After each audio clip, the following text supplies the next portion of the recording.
ఆ పక్షులనే చూడు. అనుకున్న గమ్యమెంతున్న గాని అవి ఆపవు తమ పరుగు. నీ చుట్టూ ఉన్న ప్రతి ఒక్కటి లక్ష్యంతో బతుకుతుంది. అది పట్టే వరకు గురి పెట్టునురా తమ శక్తి పెట్టుబడిని. రాదురా ఏ విజయం నీ కోసం నా కోసం. ఎటుపోదురా నువ్వు చేసిన కష్టం ఎప్పటికైనా సొంతం.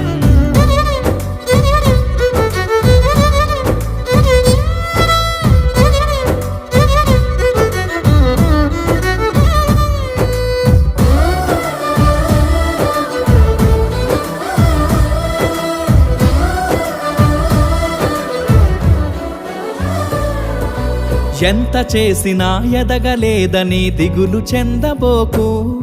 ఆ లోపమేడుందో మనసు దీపాన్ని పెట్టి నువ్వు వెతుకు.